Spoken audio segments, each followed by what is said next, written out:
Brothers and sisters, we have been going through a series of studies which I have entitled The Mother of All Wars. And I have to admit that I have been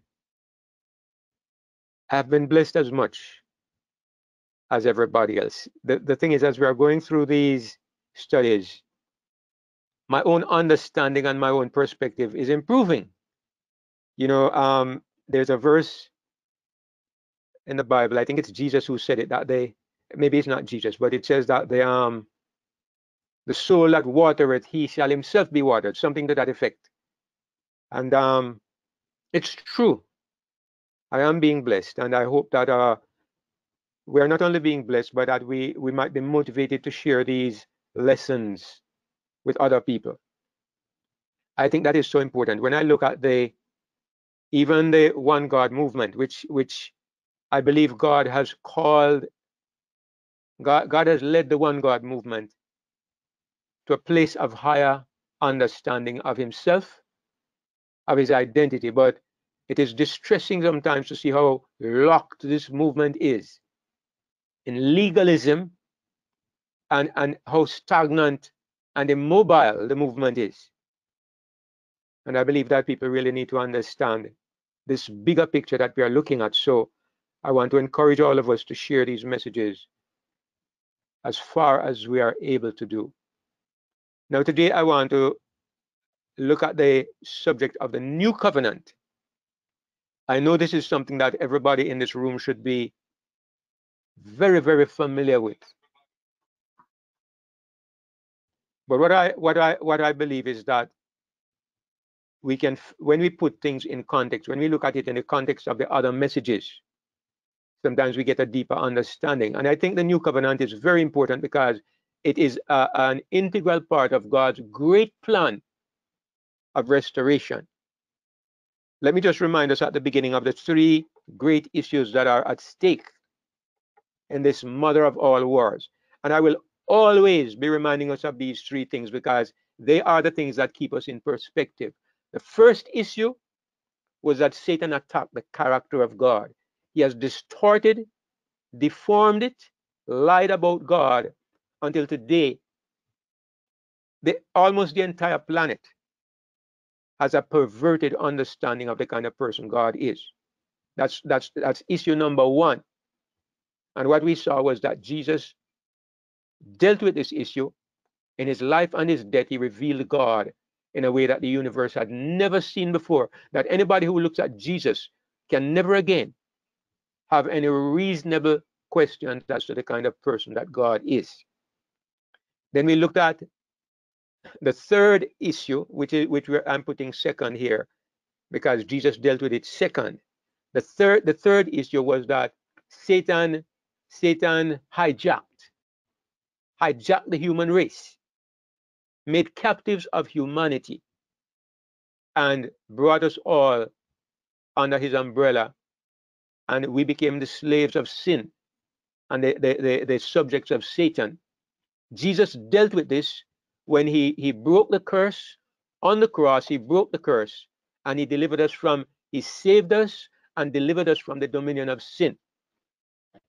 But last week especially, we looked at the fact that there is still something critical that is not yet done, not yet finished. And it is the vindication of the third issue. The third issue is the vindication of the name of God, the government of God. And that's actually, I would say, the second issue because that came up in heaven as well. But Jesus is dealing with it thirdly because it's not something that could be done by one act. It is something that involves people. It's something that involves a community, because to demonstrate a government, the effectiveness of a government, you need citizens. And we saw that this explains why there has been a 2,000-year delay. God has been building a community, and in this community, which began on the day of Pentecost, the church began with Jesus, but was really established at Pentecost, the church or the kingdom of God. And in this kingdom, the government of Christ is put on display.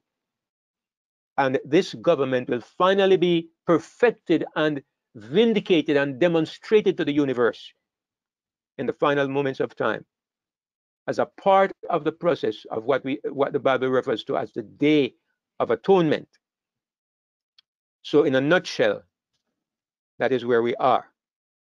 Now, I would like to deal with the topic today of the New Covenant, because this is a part of the whole process of restoration, and I want to make sure that we all understand it as well as we're able, at least as well as I am able to understand it, because not only because it's an important part of the process, but it's tied to the other things that we have been studying. And because there are so many misconceptions and false ideas out there regarding this new covenant. So I'm going to go directly to my screen, and as we have done in the past, I want to use my images, my PowerPoint here to illustrate today's presentation. The first question I want to ask, and the first thing I want us to get clearly, there are about 2 or 3 critical points that I believe we need to look at. But the first one I want us to understand is, what is a covenant? What is a covenant? And the traditional explanation, and I think I'm going to use my little highlighters. I might need it. All right. A covenant, the traditional understanding, the popular understanding of a covenant is what we see here. I got this definition from dictionary.com. And it says a covenant is an agreement or a promise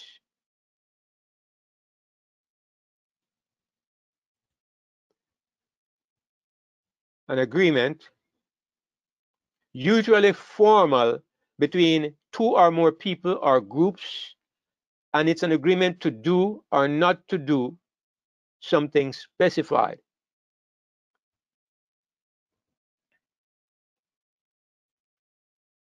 Notice that the key point here is that in a covenant, there is a commitment on the part of each of the parties. There's a commitment on the part of more than one party, okay? Each of the parties. So in the typical covenant, it's that you agree to do something and I agree to do something. It's a 2-part agreement. And this is what we see always. This is how people regard the covenants that God made with Israel. And I want to point out to you that because of this simplified understanding of a covenant, people apply this definition to the old covenant, and then they carry it over into the new covenant, because this simplified understanding is the thing that is stuck in people's minds, and because of it, it makes it difficult for many people to understand what is a new covenant. But first of all, I'd like us to get a good understanding of what the old covenant is about, so we can better understand the new covenant. Now, the Bible teaches clearly that there are 2 covenants. Even the Bible itself is based on the idea that there are 2 covenants. The word testament really means a covenant. And so when you see the Old Testament, it's talking about the old covenant. And when you see the New Testament, it means the new covenant. So that's what the word testament means. So even the layout of the Bible itself tells you that there are 2 testaments. Why am I saying this? Because it's important for us to understand that. Well, I'm going to say why in just a moment. All right. But here is where God shows us that there are 2 covenants. In Jeremiah chapter 31, it says, behold, the days come, said the Lord, that I will make a new covenant. And of course, if there's a new covenant, it's clear that there has to be another one. There has to be an old one. And God said this covenant was to be made with the house of Israel and with the house of Judah. If you don't understand the spiritual meaning of the New Testament, this might confuse you. But of course, in the New Covenant, Israel and Judah is the Christian body. It's those who are in Christ. But here in the Old Testament, again, you see God is using Old Testament terminology because this is what the people of that time could understand. And this is a great key, as we have understood. It's a great key for understanding the Old Testament statements. Everything, the prophecies are true, but the symbols must be changed to the understanding of what they mean now in our time. So God says he's going to make a new covenant. And he said it's going to be a different kind of covenant. He says it's not according to the covenant, not according to the covenant that I made with their fathers in the day that I took them by the hand to lead them out of the land of Egypt, which my covenant they break, although I was an husband unto them, said the Lord. So God says this covenant that he's going to make would be a different kind of covenant, not according. There's going to be something different. I made a covenant with them, but something is going to be different about the covenant that I'm going to make in the future. So God himself says that it's a different kind of covenant, and God himself uses the word a new covenant. So nobody should dare to say it's not a new covenant. Now, I'm emphasizing here that it's not a renewed covenant. And this is because I've encountered quite a number of our brethren who say it was not a new covenant, it was a renewed covenant. It was simply the old covenant, and God gave it to us again in the New Testament. Because they say what God gave to the Jews in the wilderness, the Israelites in the wilderness, was the everlasting covenant. It's the same covenant that he gave in the new covenant, but they say it was simply that the Israelites failed to keep the covenant because they went about it the wrong way. I'm sure most of us might have heard this argument. They say the only problem was that the Jews, the Israelites, let me not say the Jews were only one tribe. The Israelites, they say the Israelites tried to keep the covenant in their own strength, and that was the only problem. And what I'm wanting to show to us today is that this is a false idea. That was not the only problem. That was not the only thing that God changed when he said, I'm going to give you a new covenant. If you look at Hebrews chapter 8 and verse 13, it shows clearly that the old covenant is abolished and done away with. Paul says, in that he saith a new covenant, he has made the first old. So the first one is now old, and God has made a new one. Now that which decayeth and waxeth old, something which is rotting away and is growing old, is ready to vanish away. This is Paul's understanding of the old covenant. And if you say, why does he say it is ready to vanish away? Because in the days of the Apostle Paul, there were still Christians who were partially keeping some aspects of the old covenant. They didn't have a proper understanding. So even though the old covenant was done away with, but there were some who were still holding on to certain aspects of it because of their lack of understanding. And so Paul could say the thing that is growing old and is rotting away is ready to vanish away. He's not saying that the old covenant is shaky and it is fragile and almost soon to pass. He's saying it is done away with. God made a new covenant. He has made the first one old. We no longer have anything to do with the first covenant. I'm saying that as strongly as possible, wanting us to really embrace that idea. So the old covenant, what was it really? The old covenant is what God gave to Israel at Mount Sinai. This is what God means when he says, not according to the covenant that I made with their fathers in the day that I took them by the hand to lead them out of the land of Egypt. This is where God met with them on Mount Sinai. Forgive the illustration, they have some form sitting on top of the mountain, but I guess it helps to make it a little more easy to follow. Now God says to the Jews, and I want you to notice this, God makes an offer to the Jews, and here's what he says. If you will obey my voice indeed and keep my covenant. Notice this is God's offer to the Jews. It's not the Jews who are offering God anything. It's not the Jews' idea. It's not they who make a suggestion. It's God's suggestion. And the suggestion is, if you will obey my voice, I'm asking you to do something and keep my covenant. That's what I'm asking you to do. Then you shall be a peculiar treasure unto me above all people, for all the earth is mine, and you shall be unto me a kingdom of priests and an holy nation. These are the words which thou shalt speak unto the children of Israel. God says, tell them this. And he gives Moses a message, and Moses goes to the people, and Moses says, God said, if you obey his voice, and if you keep his covenant, he's going to be your God, and you will become a holy nation. This is what I want you to tell them. Moses went to the people, and he told them what God had said, and the people responded. It says, and all the people answered together and said, all that the Lord had spoken, we will do. And Moses returned the words of the people unto the Lord. So Moses was like a halfway man. He was a mediator, all right?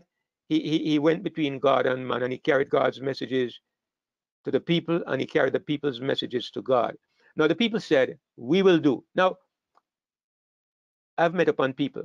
I've been involved in groups that propose to teach righteousness by faith. And they propose to talk about the covenants. And these people say that the people give God a wrong answer. Now, if God comes to you and God says, if you will obey my voice, God comes to you and God says, if you will obey my voice, I will be your God. And he sends you a message like this. What are you supposed to say? They say that the people should have said, well, if you will do it for us, we agree. I respond by saying, these people are the people who say this are unreasonable and impractical. You expect a group of slaves coming out of Egypt, just introduced to God, you expect them to be able to know that they are unable to do these things? We have thousands of years of history. We have our own struggles with law keeping. We have our own Bible studies and so on, and we are finally beginning to get it. And you expected these 2 million just released slaves to have enough theological understanding to give God such an answer? And I would say that if you think so, if you think the people should have said this, you are most unreasonable. They not only were incapable of doing what they promised, but they were ignorant of their incapability, and that is the promise. That is a problem. The people said, we will do, and they were perfectly reasonable in saying this. If God Almighty comes to you and says, if you will do this, I will do this, what am I supposed to say? I'm going to say, okay, Lord, I will keep my part of the bargain, because you have offered me a bargain. Most of the time, probably, I would be so scared I don't even think about the implications of what I'm saying. But anyway, be that as it may, this was the old covenant, and I'm putting it to you that it was God who proposed the old covenant to them. And if you say, why? I will say to you, it was a part of God's great plan. Because as we know, the old covenant was never intended to produce righteous people. It was intended to produce failures that people could know that they need Jesus Christ. As Paul says, the law, the covenant then, was a schoolmaster to bring us to Christ. That was the purpose God had in mind. God wanted them to be broken. God wanted them flat on their backs, that they could look up and know their need of God. He gave them something that seemed reasonable, but this thing was intended to teach them the truth about themselves. And that is the point. Let's continue.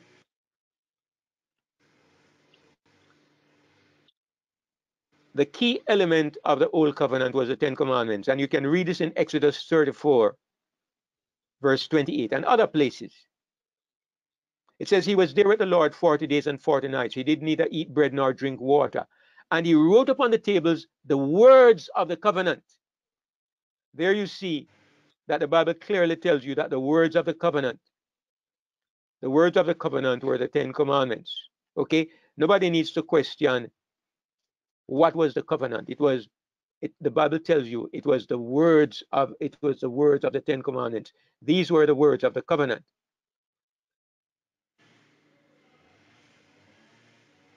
Now let's see if we can understand what was the goal or the purpose or the aim of the covenant. Now this may be one of the most important concepts we will look at today. What was the aim of the covenant? The covenant was designed, or it was intended. Let me put it another way. The old covenant could never give this, but the aim of the agreement made with God was righteousness. That's what was necessary on the part of the people. Righteousness. And there's a reason why I say righteousness. What I was saying is that the aim of the covenant was it had two parts to it. One was that the people could be protected, and the other part was that God would obtain righteousness from the people. Why would God need righteousness from the people? God was after something else, and we'll see what maybe later on. But on the part of the people, what they were to get was God. He was to be their God. He was to protect them and provide for them. This was the aim of the covenant. The terms of the covenant was the people provide the righteousness. And notice I'm using the word righteousness. I'm not using the word obedience. And there's a reason why I'm doing this, okay? The people were to provide righteousness. And according to this covenant, they were to provide this righteousness by doing what? By being obedient, by keeping God's word. That's how they were to obtain this righteousness. But the goal was righteousness. Let me go to a verse in the Bible to just highlight this.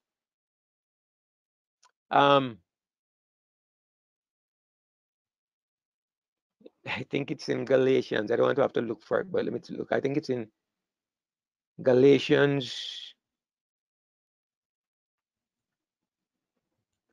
3. It says,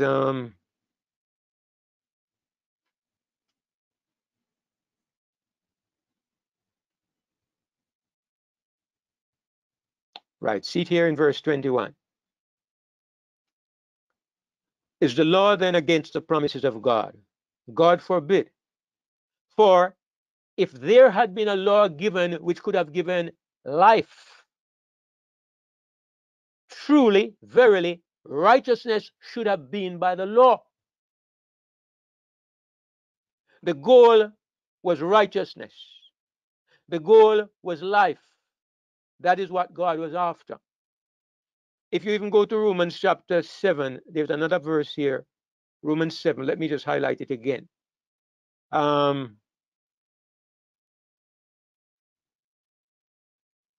Here it is. Paul says in verse 10, the commandment which was ordained to life, I found to be unto death. The commandment which was ordained to life, I found to be unto death. Now, clearly, the commandment never provided life and it never provided righteousness. But when you approached the covenant, when God gave the covenant on Mount Sinai, there are two things that were stated, and there were true things, but the way they were to be obtained is where the problem was. One, there was a need of righteousness from the people, and two, there was a need of protection and provision for the people. But the way it was to be provided was the problem. The goal was righteousness, and the people were to provide this righteousness under the system of the law. It was stated that the people were to provide this righteousness. It's not that the people could provide it, but the law required them to do it. God gave them the law and told them they should do it. And as I said, God's purpose was that they should discover their own hopelessness. But in the statement that was made, they should provide this righteousness, and they were to provide it by obedience to the law. In exchange, God would protect them and provide them. Now, the critical factor, the most important thing in this was man's performance. This is the highlight, the critical factor in the whole formula. It was okay to say you need righteousness. It was okay to say I will protect you. It is okay to say that God protects and provides. This is the problem. The people provide the righteousness. This is the reason why, this is the weak point why the whole system is going to fail. This weak point here that can't work. This is the bug in the ointment. Man's performance. So you look at the system and it sounds beautiful. You obey, I protect, and I provide. But there's something in the whole system that makes the whole thing faulty. And as a matter of fact, there are two things, but I'm going to highlight the second one in a moment. Here's an important truth that we need to keep in mind as we go through this study. What is righteousness? Most of you have probably heard the popular definition. Righteousness is right doing.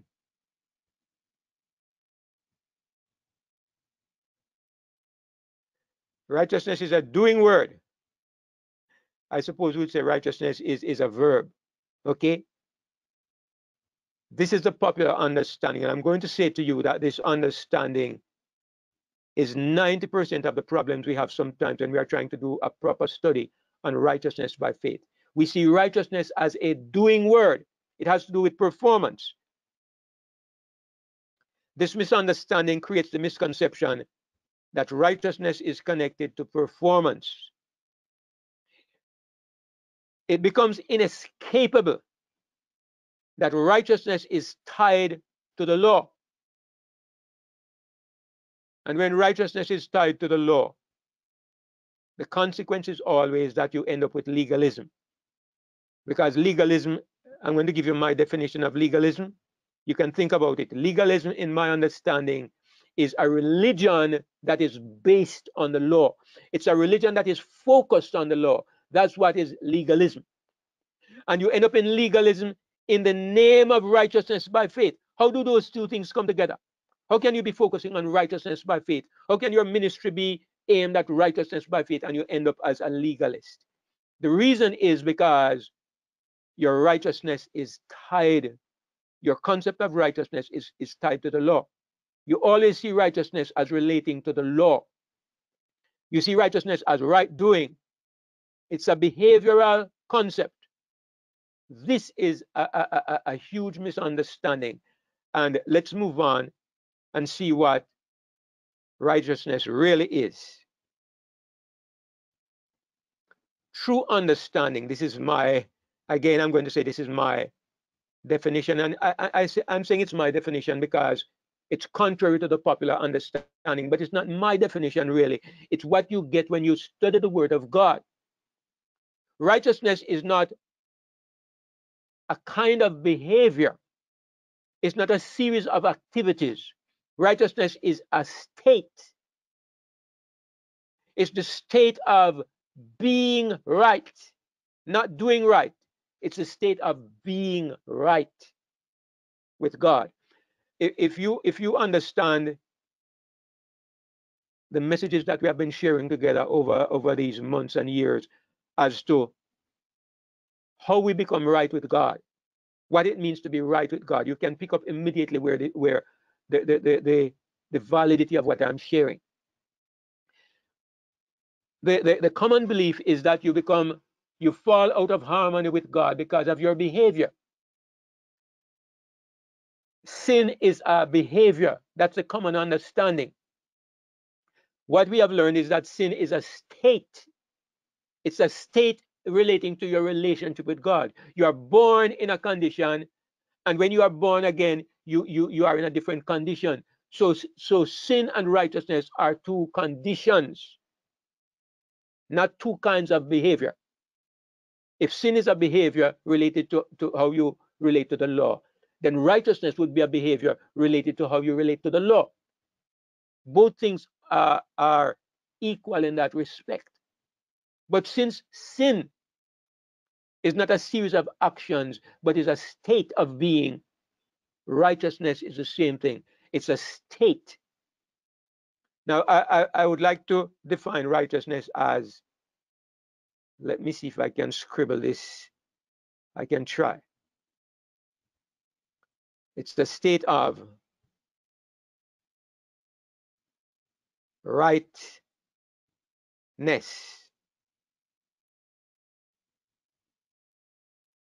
It's a state of rightness with God.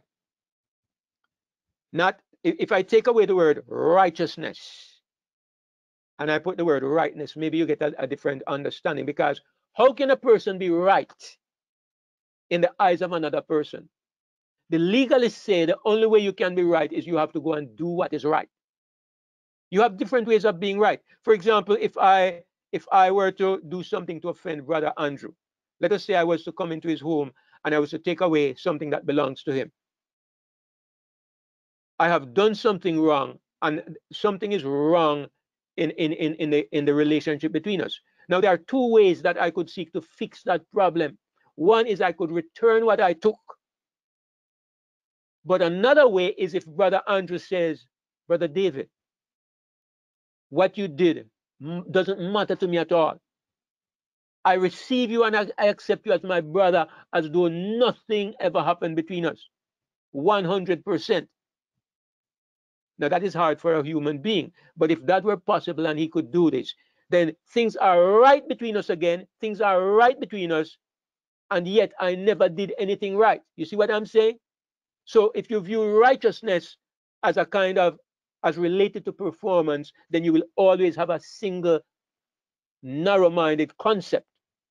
But if you understand that righteousness really comes from the two words rightness, and I think that's where it originated, really. Rightness, it's a state of rightness with God. But the concept is rampant that rightness depends upon right performance. Because it is not understood that there's another way to be right without performance. That's the problem.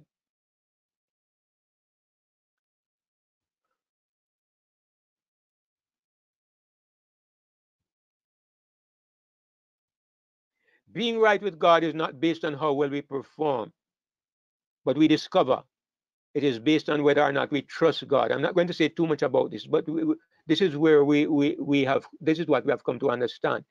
It's not based on our performance, but it's based on our trust in God. That's what it boils down to. We'll look at that a little bit more as we proceed. This makes it evident that righteousness is not connected to the law. And that is how we are able to escape. We are able to escape a legalistic religion.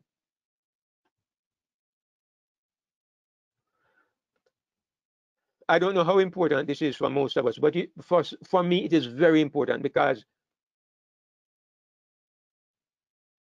in trying to share this message, whether it is on YouTube or Facebook or other areas of witness, I find I am constantly accused, attacked, assaulted by people who say that, by people who are focused on performance.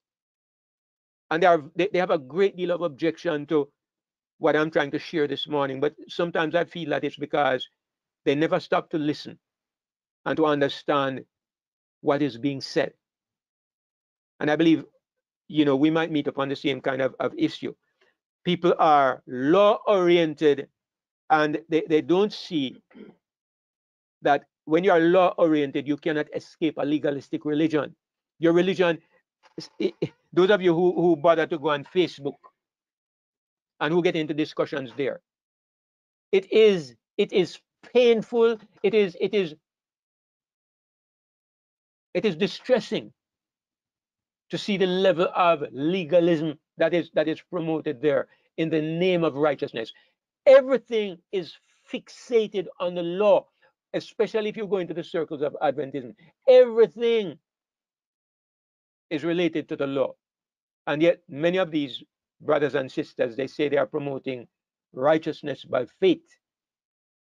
But it's righteousness based on our performance, even though they say it is God who helps the performance. But it is the performance that is the critical attribute And it is performance that comes out of you that qualifies you.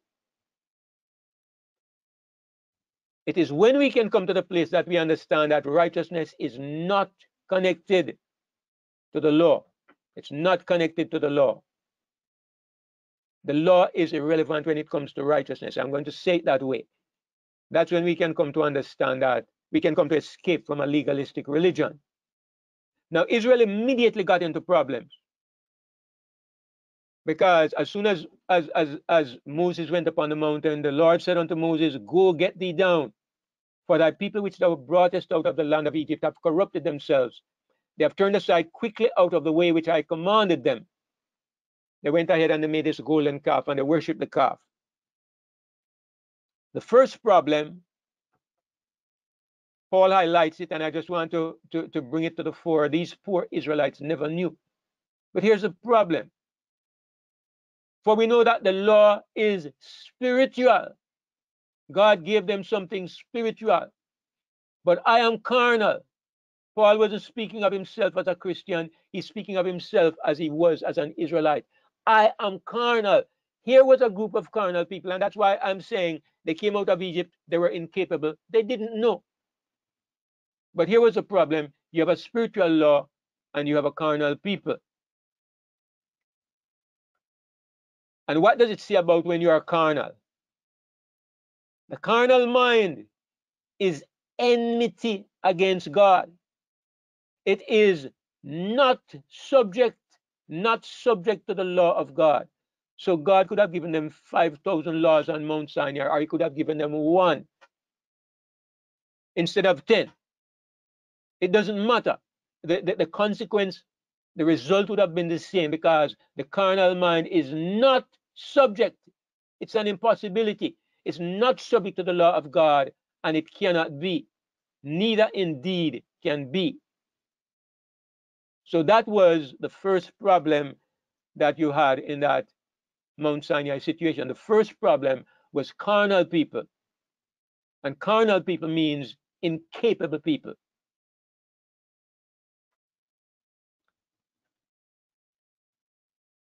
As Paul pointed out again in Romans 7, he says, "Now then, it is no more I that do it." It's not I who do it, he's saying, "but sin that dwelleth in me." All right, he says the problem is not me. It's not me. It's not that I'm not fighting. Because he says to will is present with me. I'm fighting, I'm willing. But how to perform that which is good, I find not. I can't do it. For the good that I would, I do not. But the evil that I would not, that I do. It was not unwillingness on the part of the Hebrews, the Israelites.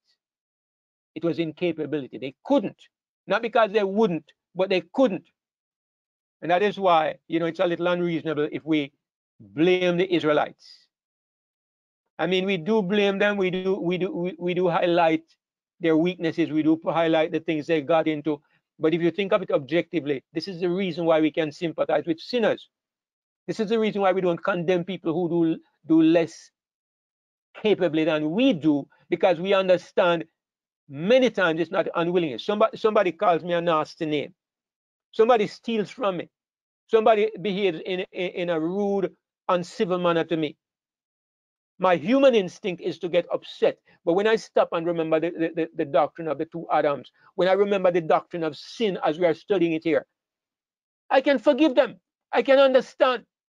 Nobody sets out to be wicked, well, unless they are totally given over to Satan. But people end up wicked, they end up wrong, they end up bad because they are incapable. Not because they want to be that way, but it's the reality of the carnal person. That is what I'm saying. So the Bible says, God says in Hebrews chapter 8, verses 7 to 8, Paul says, "For if that first covenant had been faultless, then should no place have been sought for the second." So Paul says there was a fault with the covenant, all right? There was a fault. But it says here that God found fault with the people. So first of all, there was a fault with the people. And so God says, behold, the days come when I will make a new covenant. There has to be something different because this one is not working. And we are told that this fault was with the people. All right. So the people are a problem here. But I'm going to say to you, this is not the only problem.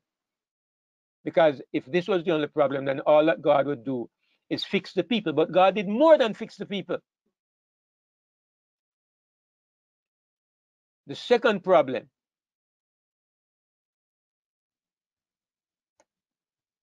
2 Corinthians 3 verses 6 and 9 highlights to some extent the second problem. It says, God has made us ministers, able ministers of the New Testament or of the New Covenant, not of the letter, but of the Spirit. For the letter killeth, but the Spirit giveth life. But if the ministration of death, notice what Paul refers to here now, the ministry of death. And what is this ministry of death? It was written and engraven in stones.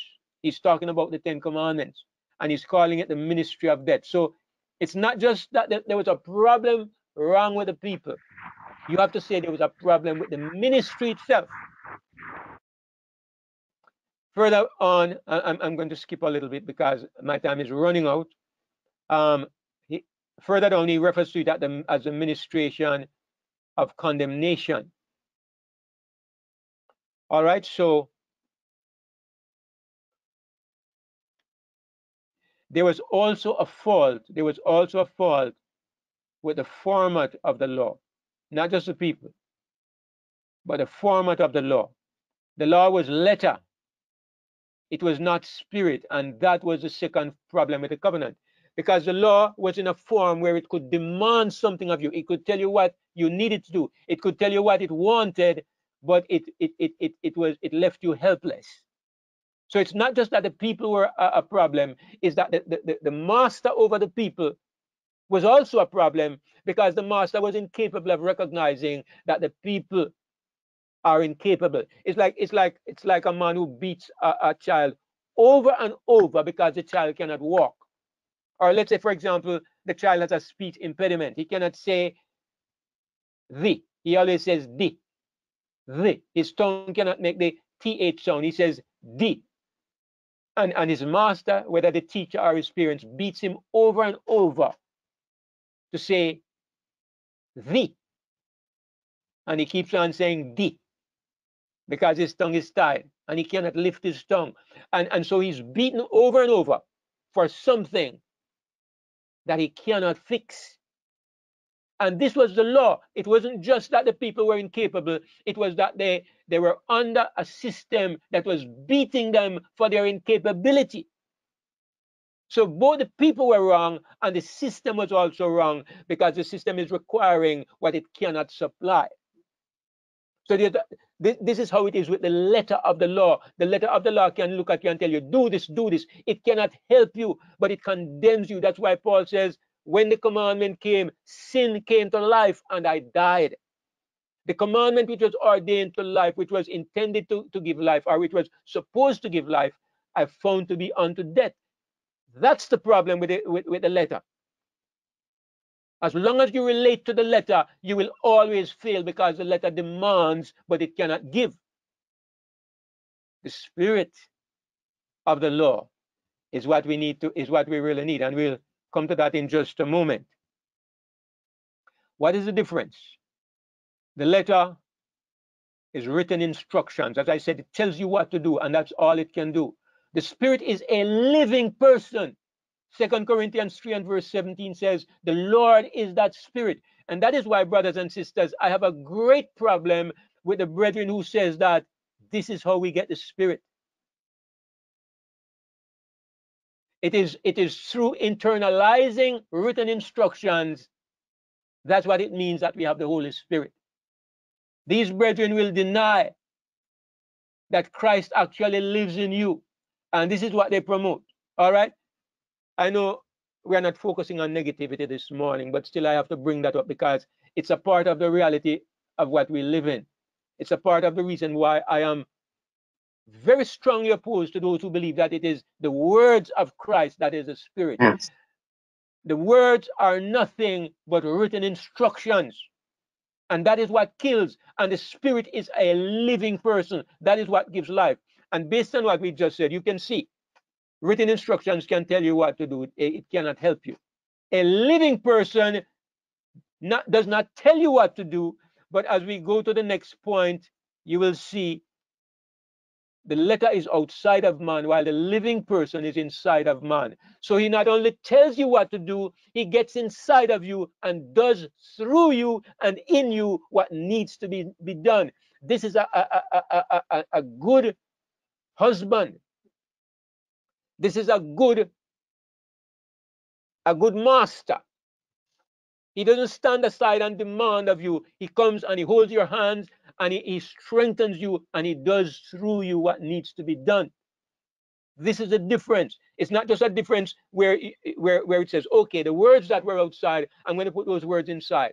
Okay, I'm going to make you a little bit stronger. No, the whole system changes.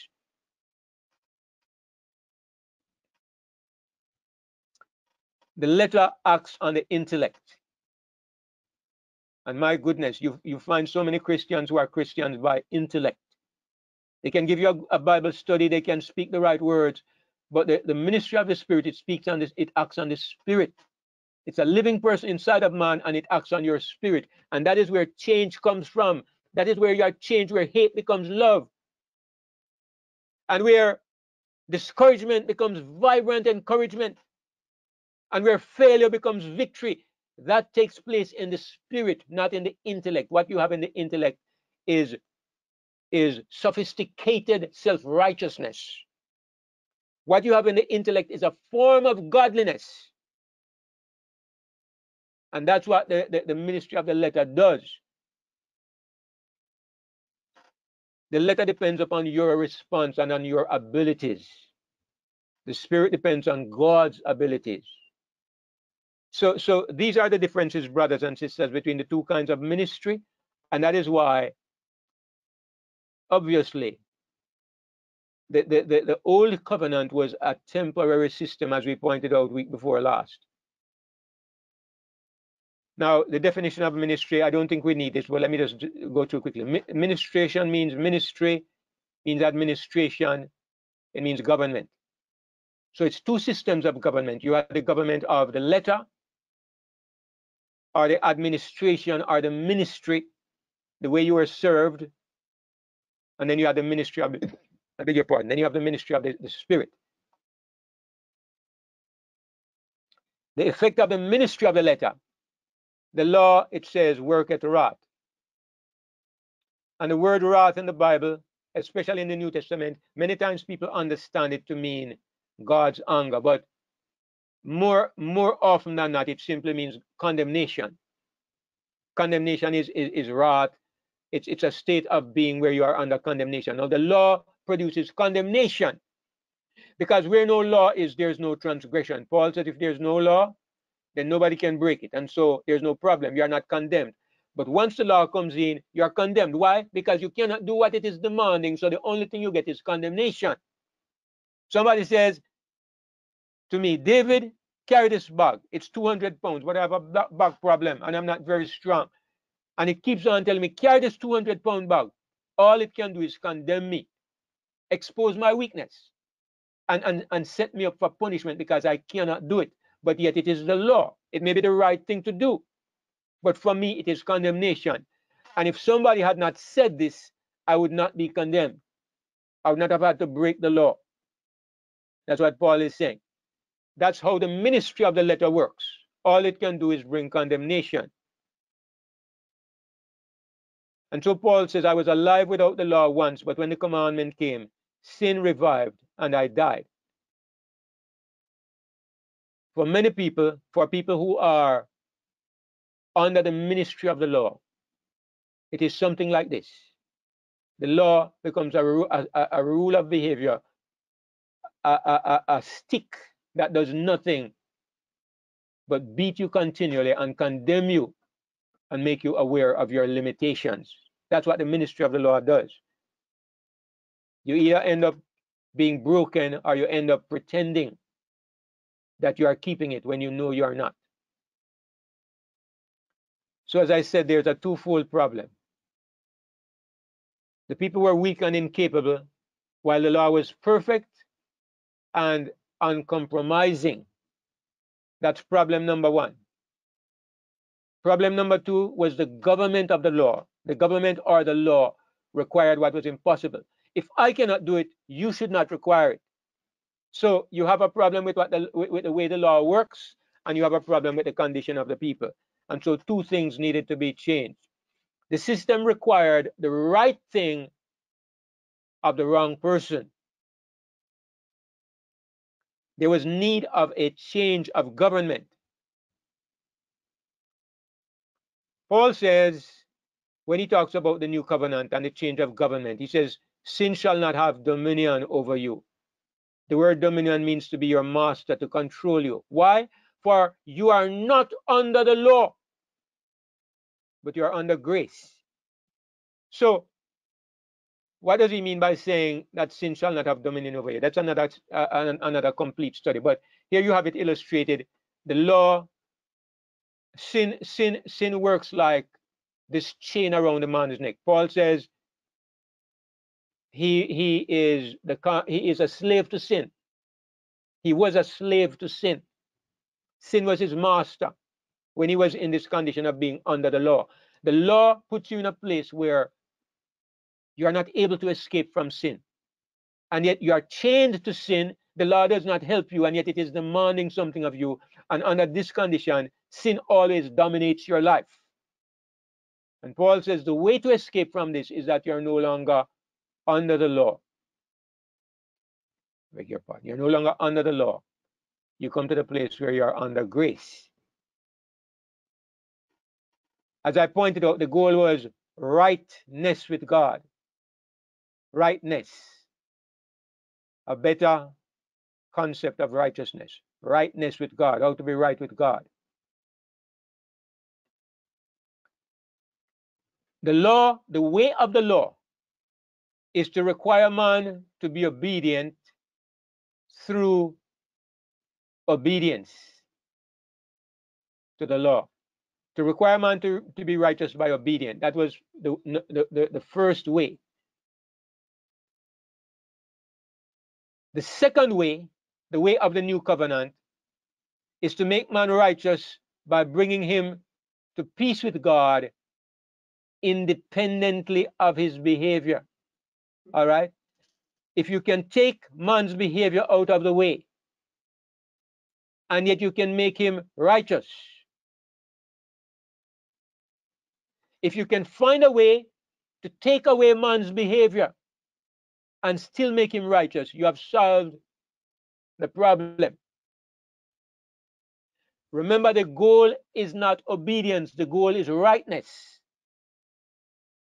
It's the first way, the way of the old covenant, that says to be righteous, you need obedience. To be righteous, you need obedience. And you need obedience to the law or to the rules. That's the first covenant. It ties righteousness to obedience. And that is tied to the law. The second way, you have righteousness, you achieve the goal, and it has nothing to do with your obedience and nothing to do with the law. Let me see where we are. I know I'm past my time. What about good behavior? I know somebody will ask, what about good behavior? Does God intend that, okay, then you're righteous without any good behavior? What then? But see what we see. A part of the new covenant is to provide good behavior, but not in order to obtain righteousness. You have that already. Good behavior is a bonus. All right? This is not something that you need to be righteous. It's a bonus. It's something that God gives you in addition.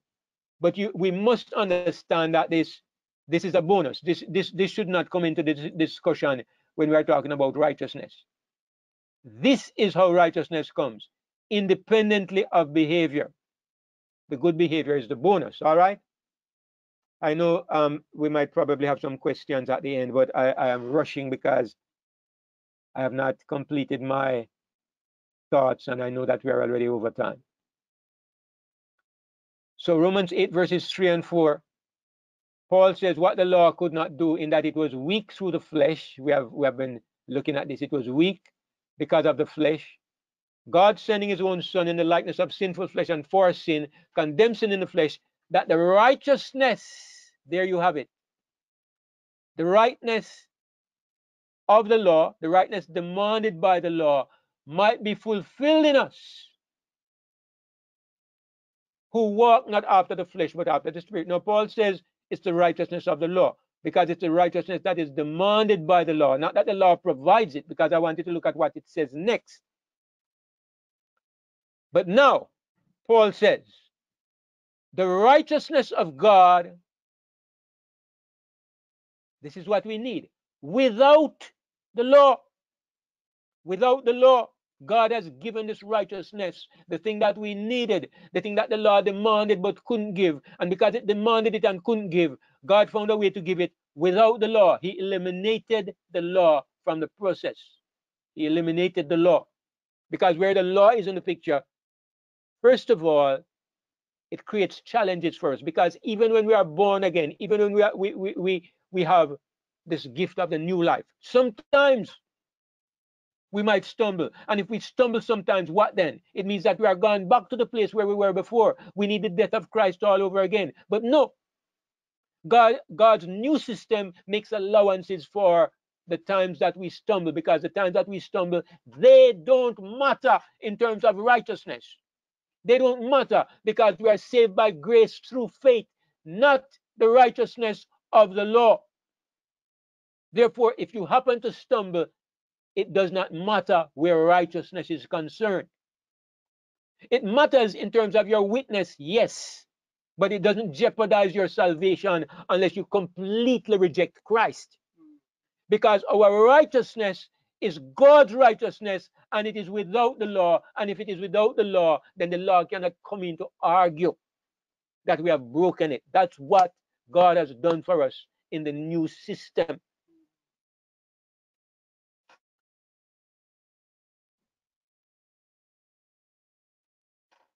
God's solution.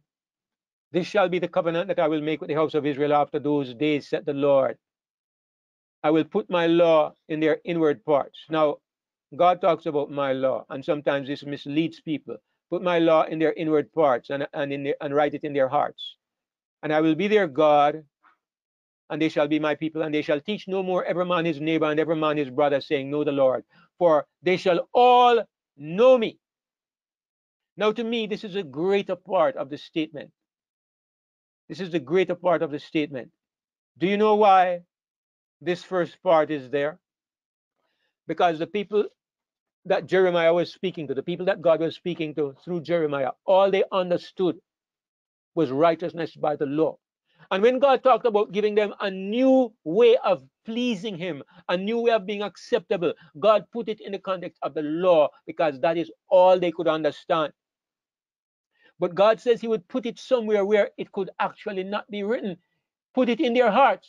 Who can write on your heart? What does he write? 10 words? 10 statements? 10 paragraphs? No, that's not what he's saying.